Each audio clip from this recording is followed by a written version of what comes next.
Boa noite, graças e paz a todos. Eu sou Jorge Alves. Estamos começando mais um momento do Pensar e Refletir. Hoje estamos ainda dando continuidade à leitura do Evangelho de Lucas, no capítulo 3. Na última reflexão que fizemos, no último encontro, eu fiz a leitura do verso, fiz uma leitura inteira, do parágrafo, mas o meu comentário foi até o verso 3, falando um pouquinho sobre João Batista, sobre a pessoa de João Batista. Hoje eu quero dar continuidade e eu vou voltar de novo a ler a partir do verso 1, para que a gente tenha uma ideia bem clara da passagem e porque também o nosso objetivo aqui é fazer a leitura da Bíblia, né? Não é só uma leitura, não é só a explicação, mas também a leitura do texto. Então, se você tem uma Bíblia, acesse uma Bíblia. Vamos ler Lucas, capítulo 3, a partir do verso 1. Diz assim: No 15º ano do reinado de Tibério César, quando Pôncio Pilatos era governador da Judéia, Herodes tetrarca da Galiléia, seu irmão Filipe tetrarca da Itureia e Tracônides, e Lisânias tetrarca de Abilene, Anás e Caifás exerciam o sumo sacerdócio. Foi nesse ano que veio a palavra do Senhor a João, filho de Zacarias, no deserto. Ele percorreu toda a região próxima ao Jordão, pregando um batismo de arrependimento para o perdão dos pecados, como está escrito no livro das palavras de Isaías, o profeta. Voz do que clama no deserto, preparem o caminho para o Senhor, façam veredas retas para ele. Todo vale será aterrado e todas as montanhas e colinas niveladas. As estradas tortuosas serão endireitadas e os caminhos acidentados aplanados. E toda a humanidade verá a salvação de Deus. Verso 7. João dizia às multidões que saíam para serem batizadas por ele: Raça de víboras, quem lhes deu a ideia de fugir da ira que se aproxima? Deem frutos que mostram arrependimento, e não comecem a dizer a si mesmos: Abraão é nosso pai. Pois eu lhes digo que destas pedras Deus pode fazer surgir filhos a Abraão. O machado já está posto à raiz das árvores. Toda árvore que não der bom fruto será cortada e lançada ao fogo. O que devemos fazer então? Perguntavam as multidões. João respondia: Quem tem 2 túnicas, dê uma a quem não tem nenhuma. Quem tem comida, faça o mesmo. Alguns publicanos também vieram para serem batizados. Eles perguntaram: Mestre, o que devemos fazer? E ele respondeu: Não cobrem nada além do que lhe foi estipulado. Então alguns soldados lhe perguntaram: E nós, o que devemos fazer? E ele respondeu: Não pratiquem extorsão, nem acusem ninguém falsamente. Contentem-se com o vosso salário. Versículo 15. O povo estava em grande expectativa, questionando em seu coração se acaso João não seria o Cristo. João respondeu a todos: Eu os batizo com água, mas virá alguém mais poderoso do que eu, tanto que não sou digno nem de desamarrar as correias das suas sandálias. Ele os batizará com o Espírito Santo e com fogo. Ele traz a pá em sua mão, a fim de limpar a sua eira e juntar o trigo em seu celeiro, mas queimará a palha com fogo que nunca se apaga. E com muitas outras palavras, João exortava o povo e lhe pregava as boas novas. Todavia, quando João repreendeu Herodes, o tetrarca, por causa de Herodias, mulher do próprio irmão de Herodes, e por todas as outras coisas más que ele tinha feito, Herodes acrescentou a todas elas a de colocar João na prisão. Então nós lemos do verso 1 até o verso 20, onde a gente fecha esse parágrafo aqui desse capítulo 3, né? O capítulo 3 ainda dá continuidade, falando sobre depois do batismo e a genealogia de Jesus. Mas no último encontro, eu falei um pouquinho nos primeiros versos, né? Sobre a precisão histórica de Lucas, sobre essa busca por inserir a história de Jesus dentro do cenário da história, para que os seus ouvintes não tivessem dúvidas de que, de fato, Jesus foi um personagem real, foi uma figura histórica real, e que tudo o que aconteceu na vida de Jesus foram fatos reais. Lucas ele tem esse cuidado, ele é muito cuidadoso em tentar mostrar a veracidade dos fatos que cercavam a vida de Jesus. Por isso você tem no verso 1 e no verso 2 todas essas informações históricas. No último encontro também eu falei sobre João Batista, sobre o tempo de preparo dele, sobre a vocação dele, sobre ser um homem que ele é preparado por Deus durante 30 anos da vida dele. Ele é alguém que tem o seu nascimento já estava profetizado, já estava predito no Antigo Testamento.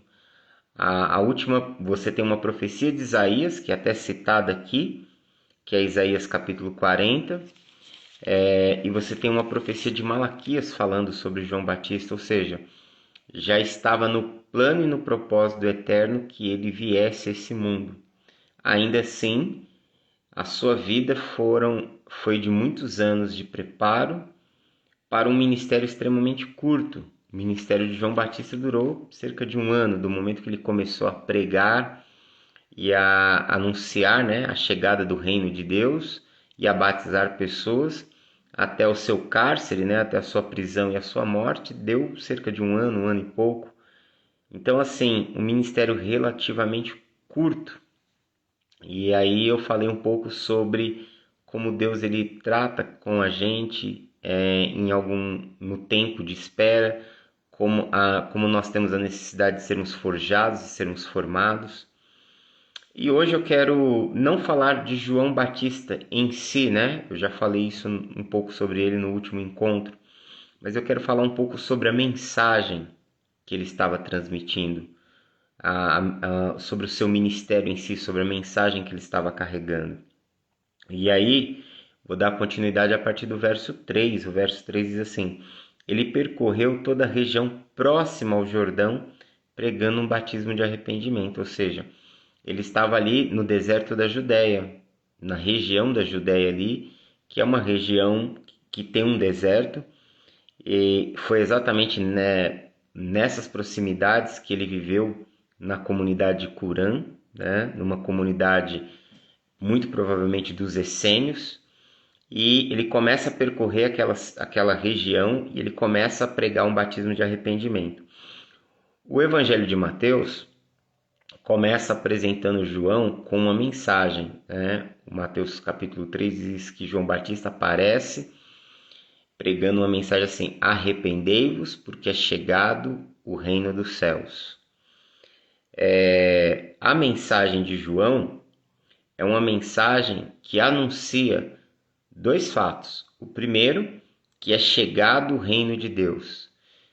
Quando ele anuncia isso, que é chegado o reino dos céus, ou que é chegado o reino de Deus, os judeus, a comunidade daqueles dias, sabiam que esse tema do reino de Deus está atrelado a um momento final na história, aonde o Messias iria aparecer e ele iria trazer libertação, iria trazer redenção, iria trazer mudanças no cenário político, socioeconômico, cultural e religioso de Israel.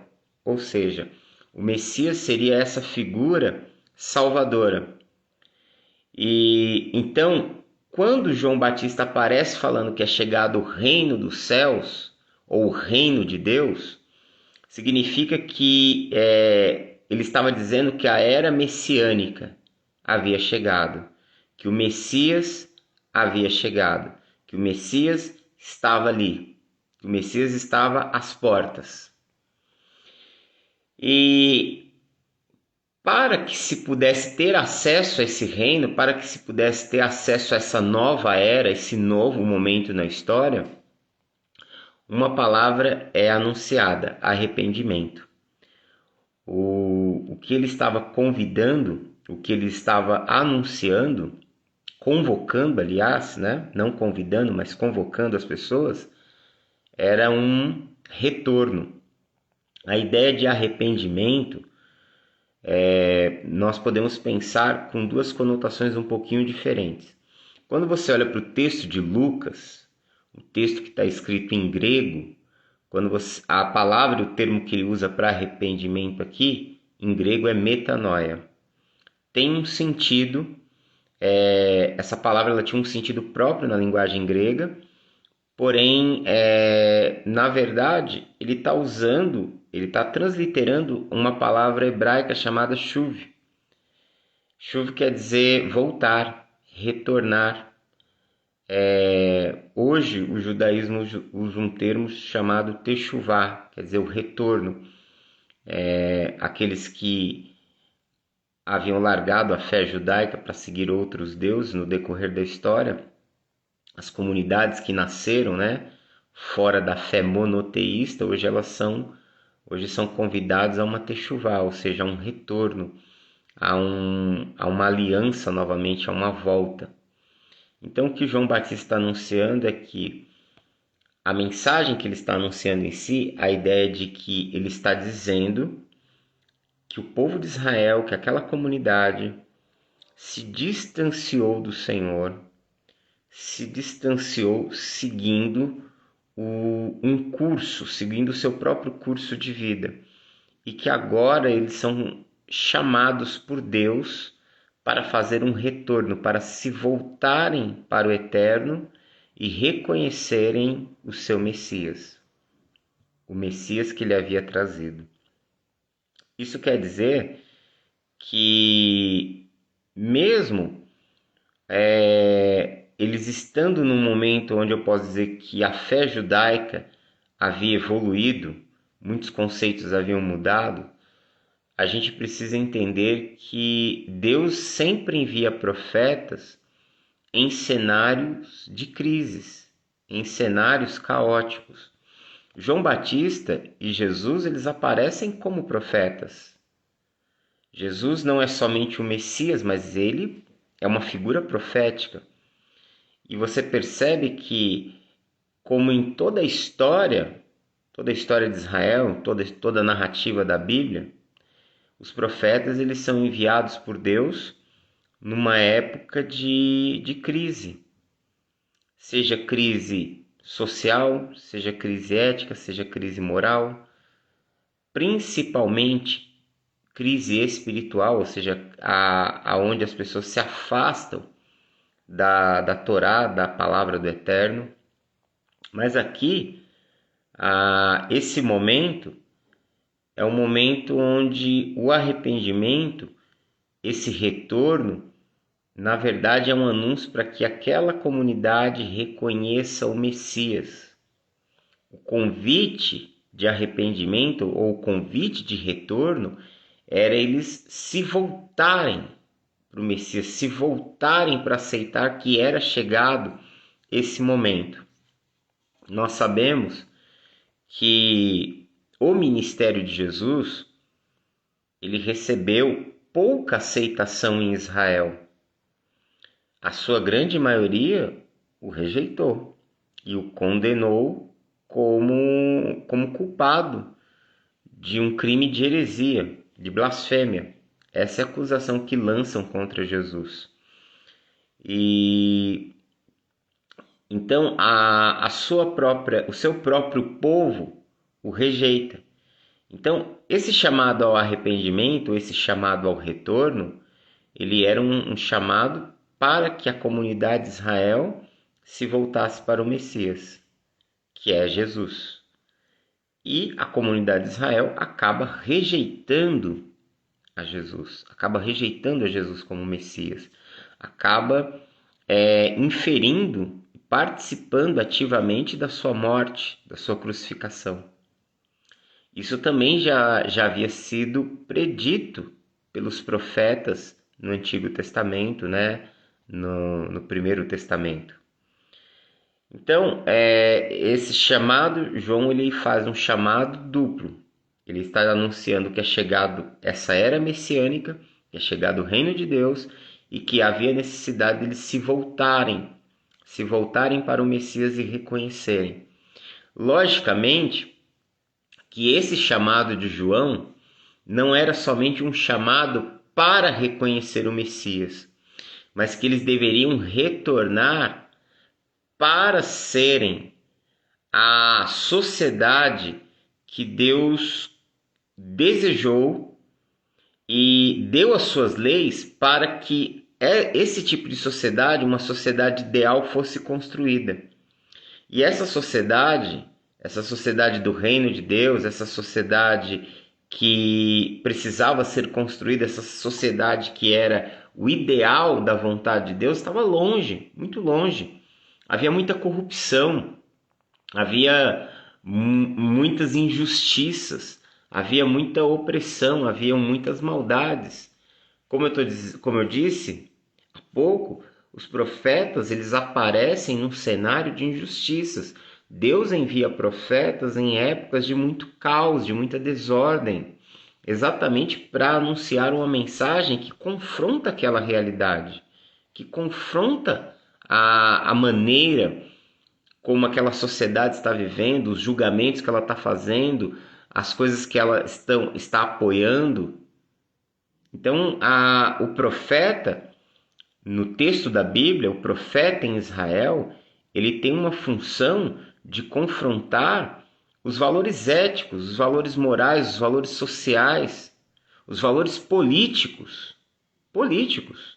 Quantas vezes você lê nas profecias, em Isaías, Jeremias, Ezequiel, principalmente em Isaías, você vê muito isso, como ele confronta os reis quando eles fazem alianças políticas com reis pagãos, com reis que não servem ao Eterno, com reis que têm um outro conceito de justiça, que exerce, que tem uma outra maneira de ver as coisas, que não serve ao único Deus, que não serve ao Deus de Israel. Todas as vezes que os reis fizeram esse tipo de alianças políticas, os profetas estavam ali como uma pedra no sapato deles, clamando, intervindo em prol de uma sociedade mais justa, intervindo em prol da humanização das pessoas, intervindo em prol de mudanças sociais. As pessoas, muitas vezes, quando nós lemos as Escrituras, fica meio distante esse entendimento que o ministério dos profetas era um ministério também de ativismo político, que eles exerciam confrontos em relação às estruturas sociais e organizacionais do seu país, do seu estado. Então os profetas eles interviam sim no cenário político. Eles confrontavam sim os seus governantes. Eles confrontavam sim os seus magistrados. Por quê? Pela forma da administração daquela sociedade. Então, eu já venho dizendo isso há alguns dias. Nós achamos que questões políticas, elas não pertencem à religião, ou que você tem que pensar que a religião ela está desassociada dos valores políticos. Não, não está. De uma ponta a outra da Escritura, você vê a ideia de governo, a ideia de administração, de gestão da sociedade, de gestão da vida, de administração pública. Tudo que eu administro que já não extrapola a minha individualidade começa a se tornar coletivo, começa a se tornar público. Então, o texto da Escritura sempre aborda essas questões. E o reino de Deus, o que é o reino de Deus? O que é o reino de Deus nas Escrituras do Antigo Testamento? O que é o reino de Deus no Novo Testamento? O reino de Deus é uma sociedade. O reino de Deus é uma sociedade onde há justiça. É uma sociedade onde Deus governa todas as coisas por meio do seu Messias, do seu Mashiach, do seu ungido, do seu rei ungido. Ou seja, há uma política, há uma política governamental. Então, porém, diante de um estatuto, de um código totalmente justo, totalmente com valores extremamente elevados. Mas isso é o reino de Deus, essa sociedade de padrões elevados, de uma visão da vida sublime, onde as pessoas elas começam a viver o que é o verdadeiro sentido de ser um ser humano. Jesus, em sua vida, ele mostra o que é de fato ser humano, o que é a humanização. Jesus é o maior ser humano, mesmo sendo filho de Deus, mesmo sendo divino. Jesus, em todo momento, ele entra e age na história para mostrar que ele é o homem, o modelo de homem ideal, que ele é. E Lucas se utiliza muito do seu evangelho para idealizar Jesus como um ser humano pleno, como um ser humano completo, como o ideal do que é ser um ser humano. O ideal de ser humano é o que Lucas nos apresenta, quando ele nos mostra os atos de Jesus, os movimentos de Jesus, quando ele faz a apresentação de Jesus. Então, o reino de Deus é uma nova sociedade. É uma nova sociedade onde Deus é o rei, onde Deus governa por meio do seu ungido, do seu Messias, aonde o governo de Deus se estabelece por meio de justiça, de paz, de igualdade. Uma sociedade justa não é uma sociedade onde as pessoas agem egoisticamente. Uma sociedade justa não é uma sociedade onde as pessoas agem visando seus próprios interesses. Uma sociedade justa não é uma sociedade onde as pessoas elas tiram proveito dos outros, onde elas roubam, ufanam os outros, onde elas oprimem os outros. Então, nós estamos falando de uma nova sociedade. E é isso que João está anunciando aqui, que essa nova sociedade, que esse tempo é chegado e quem inaugura ele é o Messias. Então, João ele aparece transmitindo essa mensagem na região da Judéia, e aí Lucas ele faz uma citação aqui de Isaías capítulo 40, do verso 3 a 5, provavelmente da versão grega da Bíblia hebraica. E aí o verso 4 diz assim: como está escrito no livro das palavras de Isaías o profeta, voz do que clama no deserto, prepare o caminho para o Senhor, faça veredas retas para ele. Ou seja, o que ele está dizendo? Olha, prepare o caminho do Senhor. Essa é uma imagem que Isaías usa, uma imagem tirada da agricultura, tirada do plantio, de quando você ara a terra, de quando você prepara a terra para que as sementes possam ser lançadas, para que as sementes possam ser plantadas. Então, é uma poesia, é uma profecia, é uma poesia que se utiliza de uma metáfora agrícola, da agricultura. E aí ele está falando, faça veredas retas para ele, caminhos retos, caminhos planos. E como esses caminhos planos eles vão acontecer? E aí o verso 5 aqui diz: todo vale será aterrado e todas as montanhas e colinas serão niveladas. E aí, o que isso significa no texto de Isaías? O que essa metáfora quer dizer? Todo vale será aterrado e todas as montanhas e colinas niveladas. O vale vai ser aterrado, então o vale que estava aqui embaixo, ele vai ser nivelado. As montanhas e colinas que estavam ali em cima, elas vão ser aplanadas. O que você percebe nisso aqui? Um senso de igualdade. Essa metáfora do verso 5 está falando que as pessoas que vivem em um estado de injustiça, que vivem em um estado de humilhação, que vivem em um estado de vergonha, terão a sua situação mudada, terão a sua sorte mudada. Que o reino de Deus, quando ele se instala, quando o reino de Deus chega, ele faz com que aquele que está vivendo uma situação de humilhação, de vergonha, uma situação de injustiça, seja agora justificado, seja agora amparado, seja agora socorrido. Que aquele que estava embaixo, ele será elevado.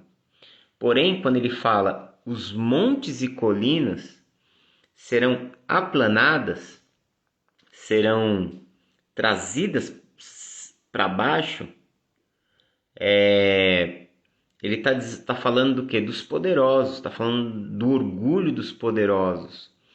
Deus é aquele que exalta o humilde, resiste o soberbo, confronta o soberbo, derruba o soberbo, derruba o orgulhoso, derruba aquele que o seu coração está cheio de orgulho pessoal, que o seu coração ele está cheio de arrogância. Deus o derruba.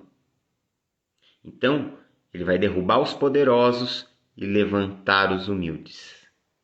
Com isso, vai haver o quê? Um nivelamento. As coisas elas vão se tornar o quê? Iguais. A ideia do reino de Deus, dessa nova sociedade, dessa sociedade que só Deus pode fazer dela esse tipo de sociedade, é uma sociedade onde não há pessoas governando umas sobre as outras. Não há pessoas oprimindo umas às outras. Não há pessoas abusando do poder sobre as outras. Não há pessoas humilhando as outras. É uma sociedade onde aquele que vivia humilhado, aquele que vivia como escravo, aquele que vivia injustiçado, passa a viver agora de maneira digna, de maneira decente, de maneira valorosa. A sua vida ganha sentido e significado. O reino de Deus, ele vem trazer sentido e significado para a vida humana. Vem dizer que a sua vida tem valor diante de Deus. E Deus prova que a sua vida tem valor diante dele pelo fato do Filho dele morrer por nós, como diz o apóstolo Paulo em Romanos, quando nós ainda éramos pecadores. Então, essa é a missão, esse é o anúncio, essa é a mensagem. Essa é a mensagem que João carrega, essa é a mensagem que ele traz e que ele começa a transmitir uma mensagem dura, uma mensagem confrontadora. Veja só o verso 7. João dizia às multidões que saíam para serem batizadas por ele: raça de víboras, quem lhes deu a ideia de fugir da ira que se aproxima? Esse termo raça de víboras, em hebraico, em aramaico, ele está dizendo assim: vocês são os descendentes das víboras, vocês são os filhotes das víboras. O que ele estava querendo dizer para aquela sociedade? Muitas vezes, essas víboras, quando elas davam à luz, os seus filhotes rasgavam a mãe por dentro, ou seja, já ao nascer, já traziam a morte da própria mãe. Ou seja, os filhotes da víbora já carregavam uma característica de serem piores, já carregavam um simbolismo de serem piores, porque já ao nascerem já matavam sua progenitora, né? Então ele está dizendo que esta sociedade é pior do que a que assassinou os profetas. E Jesus valida isso lá por volta no Evangelho de João, no Evangelho de Mateus, no capítulo 23, quando ele fala que aos fariseus, ele confronta os líderes religiosos, falando que os ancestrais deles perseguiram e mataram os profetas. E essa é a geração que quer matá-lo. Ou seja, ele está dizendo, tanto João como Jesus falam que é uma geração ainda pior do que a anterior. Pior. Por que pior? Porque as sociedades anteriores perseguiram os profetas que carregavam uma mensagem sobre a salvação de Deus. Esta sociedade, eles tiveram a iniciativa de ir contra a própria salvação de Deus em pessoa. Então, uma sociedade muito pior. que se torna muito maior réu de juízo. E aí ele fala no verso 8, deem frutos que mostrem um arrependimento, ou seja, deem frutos, tenham atitudes claras que mostrem a mudança de vocês. E aqui você vai perceber que esta palavra, arrependimento, no texto da Bíblia, sempre denota essa condição, que alguém, de fato, se arrependeu quando as suas atitudes mudam. Se a pessoa diz ter se arrependido, ou até chora, mas as suas atitudes não mudam, não houve arrependimento. Arrependimento é exatamente fazer, em hebraico, é fazer um retorno, ou seja, é você sair da direção que você estava indo, dar meia volta e fazer um outro caminho, fazer um novo caminho, viver um novo caminho. Se permanece no velho caminho, nas velhas atitudes, na velha maneira de viver, não houve esse retorno, não houve arrependimento. E aí ele diz assim, deem frutos que mostram arrependimento e não comece a dizer a si mesmo, somos filhos de Abraão, Abraão é nosso pai. Eu lhes digo que dessas pedras Deus pode fazer surgir filhos de Abraão. Por quê? Porque havia uma fala judaica que pelo fato deles serem descendentes de Abraão, eles estavam assegurados das promessas de Deus, eles já eram os detentores das promessas de Deus por serem descendentes de Abraão. E aí João confronta eles dizendo, não, vocês não são filhos de Abraão, vocês não são os descendentes, os herdeiros espirituais de Abraão, como vocês estão dizendo. E aí Jesus valida isso muito no Evangelho de João, quando ele fala que se vocês fossem os descendentes de Abraão, vocês agiriam como Abraão. Abraão viveu por fé, viveu na dependência de Deus e soube aceitar todos os caminhos, todas as direções, tudo aquilo que Deus estava fazendo. E vocês não, vocês estão resistindo à vontade de Deus, vocês estão lutando com Deus e procuram me matar. Basicamente, Jesus fala sobre isso. Lá por volta do capítulo 8 do Evangelho de João. E aí, João utiliza uma outra metáfora agrícola, né? Dizendo, o machado já está posto à raiz das árvores.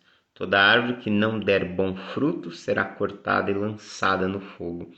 E aí as pessoas começam a questionar o que é esse arrependimento, o que é dar esse fruto. O verso 10, né? E só Lucas traz essa nuance. O que devemos fazer então? Perguntavam as multidões. E aí João respondeu, quem tem 2 túnicas, dê uma a quem não tem nenhuma. Quem tem comida, faça o mesmo. E aí o verso 12, alguns publicanos eram o quê? Eram coletores de impostos, trabalhavam para o Império Romano coletando impostos e era muito comum eles ganharem em cima dessa coleta de impostos. Os impostos tinham um valor X, eles cobravam um valor Y e lucravam com essa diferença de valores. E aí os publicanos vieram para ser batizados e perguntaram, mestre, o que devemos fazer? Ele respondeu, não cobrem nada além do que foi estipulado. A ideia é, vocês têm o seu salário e você está querendo ganhar a mais. Você está se utilizando, você está criando uma fraude. Você está roubando os outros, você está tendo uma atitude injusta com os seus irmãos, com as pessoas da sua comunidade. E aí no verso 14, e aí vieram soldados e perguntaram, e nós, o que devemos fazer? Ele respondeu, não pratiquem extorsão, nem acusem ninguém falsamente. Contente-se com o vosso salário. Ou seja, havia extorsão, havia aquele momento que nós vemos hoje muito no nosso país, na nossa cultura, os acertos, você paga isso e eu não te levo preso, você faz isso e você fica agora, toda semana eu venho aqui para a gente acertar, enquanto isso você não será prejudicado. Então, o que João está falando aqui? João ele está mostrando o caminho do arrependimento, exatamente uma mudança prática no estilo de vida. E o que está sendo confrontado aqui? Exatamente questões de cunho social. Veja só, quando ele fala exatamente de justiça social, porque na verdade é um outro tema também que as pessoas, muitas pessoas, muitas mesmo, não tem ideia que as escrituras tratam desse tema com a profundidade, com a seriedade, com a veemência que trata. Mas a justiça social é um dos temas mais tratados na Bíblia, de Gênesis a Apocalipse, pode ter certeza disso. A justiça social é um dos temas mais sérios. Lá em Ezequiel, por volta do capítulo 16, ou é capítulo 16 ou é 22 de Ezequiel, agora não me recordo. Deus fala para Ezequiel a razão pela qual ele destruiu Sodoma e Gomorra. E nós normalmente pensamos que a principal razão, era a imoralidade sexual que havia na cidade de Sodoma e Gomorra. Sim, a imoralidade sexual era um problema gravíssimo nessas cidades. Lembrando que Sodoma e Gomorra é apenas um termo reduzido. O juízo de Deus veio sobre 5 cidades. Haviam 5 cidades. Sodoma e Gomorra eram as principais, mas tinham mais 3. 5 cidades foram destruídas por Deus pelo mesmo motivo. Lá em Ezequiel ele fala qual é o motivo.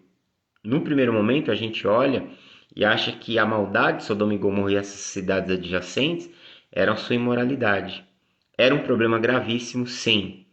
Mas o texto em Ezequiel Deus diz para Ezequiel que o grande problema foi ser um grupo, serem cidades ricas, cidades abastadas, cidades onde as pessoas tinham dinheiro, tinham condições financeiras, mas elas deixavam os pobres passarem necessidade. Elas não olhavam para o clamor do pobre. Elas não olhavam para o clamor do necessitado. Era uma sociedade de pessoas injustas, de pessoas más, que não sentiam a dor do outro. Este foi o real motivo pelo qual Deus destruiu Sodoma e Gomorra e as outras 3 cidades. Ou seja, como Deus pune atos de injustiça nas Escrituras e como Deus abençoa quando pessoas têm atos de compaixão, de misericórdia, de auxílio a outras pessoas. Então ele começa dizendo aqui: quem tem 2 túnicas, dê uma quem não tem. Você não pode ter 2 túnicas e ver seu irmão sem nenhuma e continuar com as 2 túnicas pensando na terceira túnica. Porque se você faz isso, você comete injustiça. É isso que João Batista está dizendo aqui. Está dizendo que o reino de Deus é um reino de justiça, é um reino de partilha, é uma sociedade onde você iguala as coisas.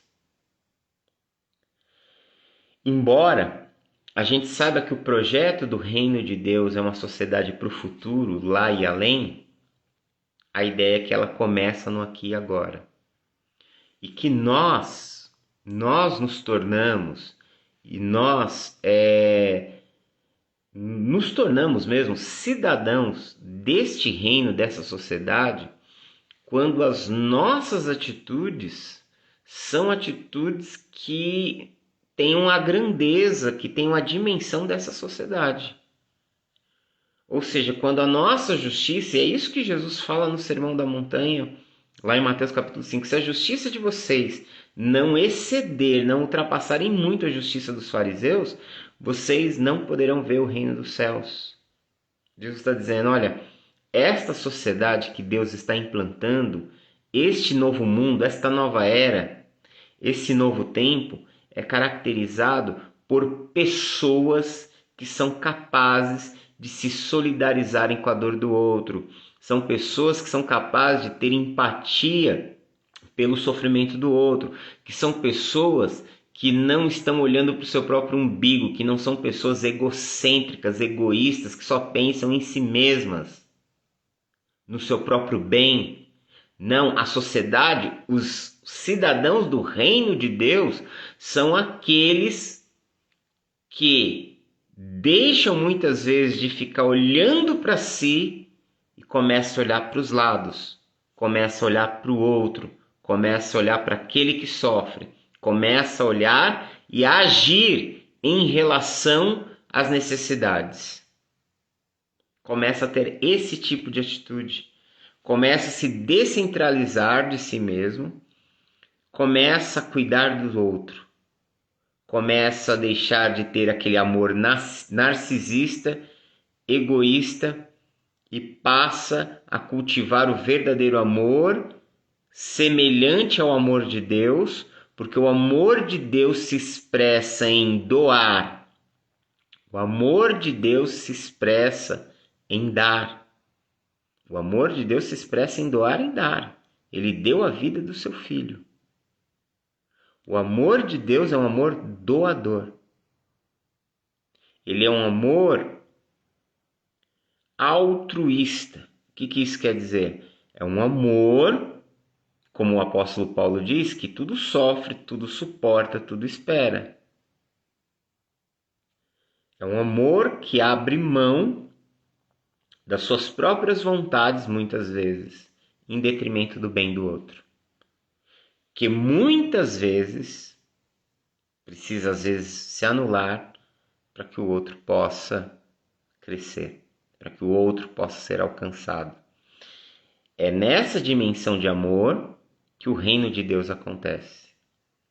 Se você olhar, se você prestar atenção, reino de Deus é o tema central da mensagem de Jesus. Quando você ouve Jesus, os ensinos de Jesus, ele sempre fala o quê? A que é semelhante o reino dos céus?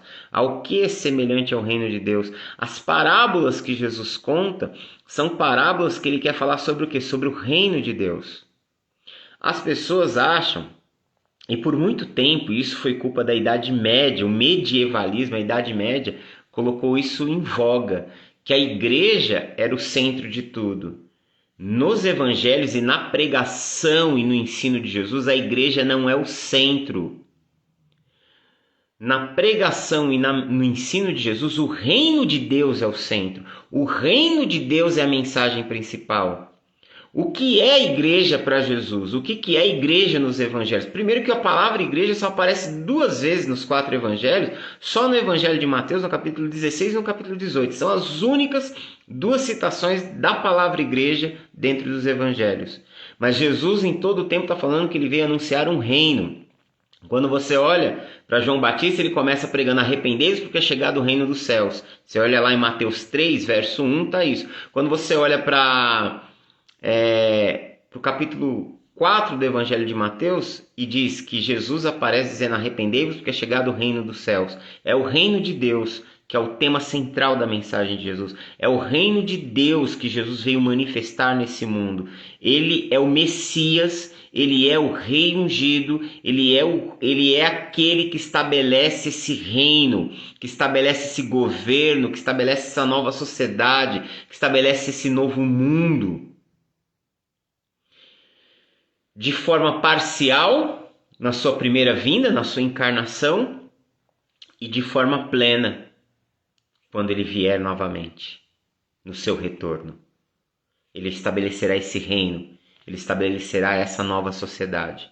Agora, o reino de Deus é algo que acontece lá e além, que se concretizará no lá e além. Mas o reino de Deus é algo que começa no aqui e agora. Praticar a justiça é um dever meu, é uma responsabilidade minha, é uma responsabilidade sua, nossa.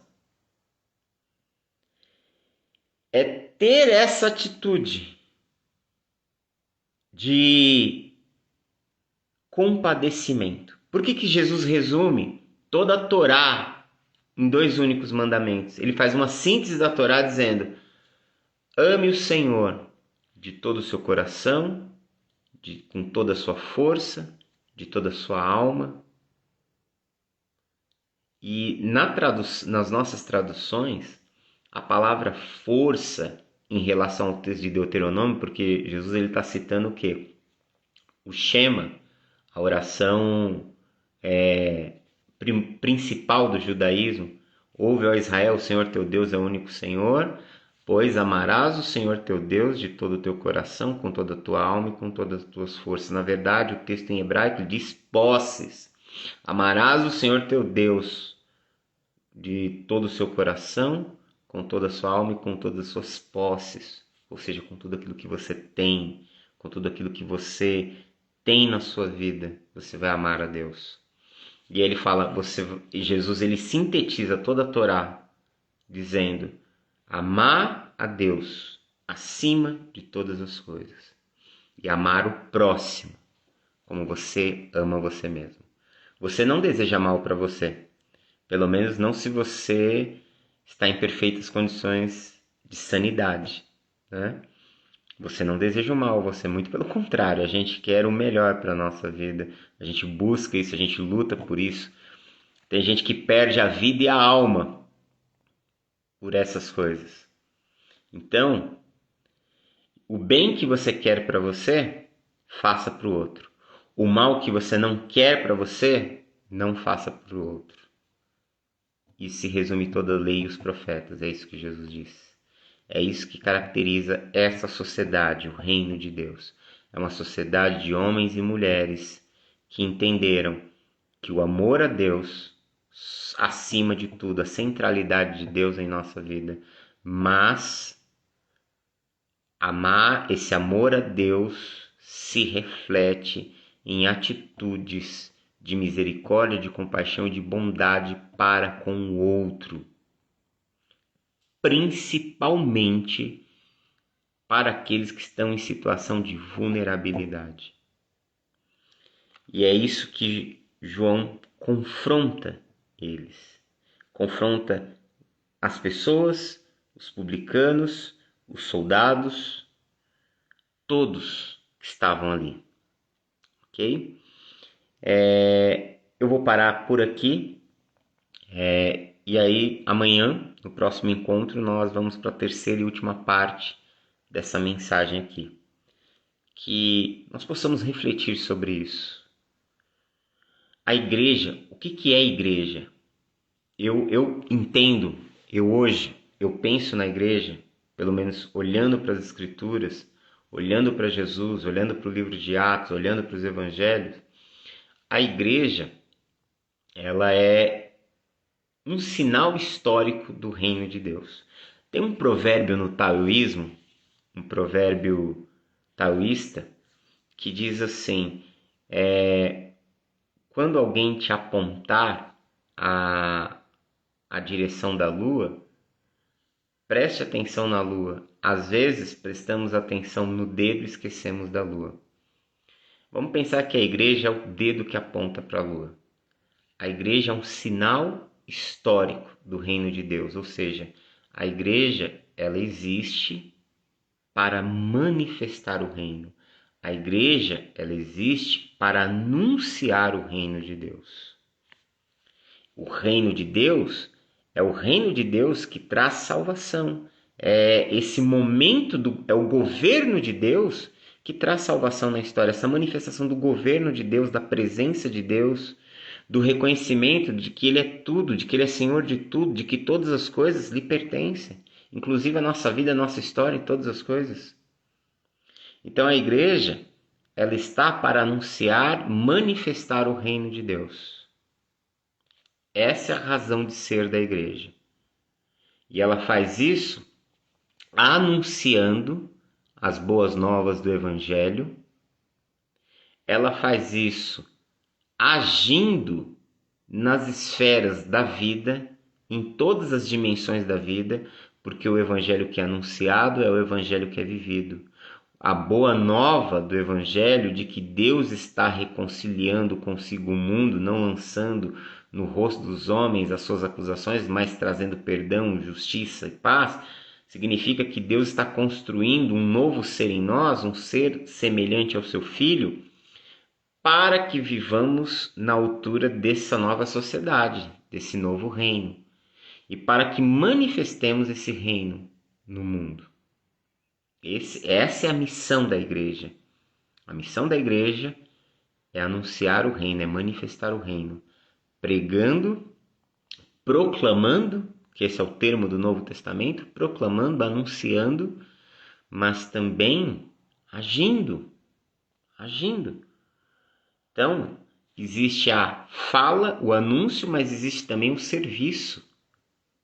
A atitude que nós temos de tornar práticas as nossas palavras por meio de ações na vida das outras pessoas. Amém? Vamos orar? Pai, nós te louvamos por tua bondade e graça. Nós te bendizemos por esse tempo aqui reunidos, pela tua presença. Peço que abençoe os teus filhos, que o Senhor os instrui, os ilumine, que a tua graça esteja sobre nós, que o Senhor nos conduza e que o Senhor possa gerar em nós, em nossa vida, esse cidadão do reino dos céus. Que o teu reino, Senhor, possa se manifestar com poder e glória nesse mundo e que o Senhor breve possa voltar e ser o Rei, porque a nossa esperança não está nos governos humanos, a nossa esperança não está em homens, mas a nossa confiança, a nossa esperança, a nossa certeza estão em Ti, Senhor. É de Ti que vem a salvação, é de Ti que vem a reconstrução, é de Ti que vem a nova história, a nova vida. Ajuda-nos, Senhor, a sermos instrumentos, a sermos aqueles que vão manifestar o Teu reino nas nossas atitudes, na nossa vida, em tudo que concerne a ela. Oramos a Ti em nome de Jesus. Amém. Deus abençoe em Cristo. Um forte abraço e até mais.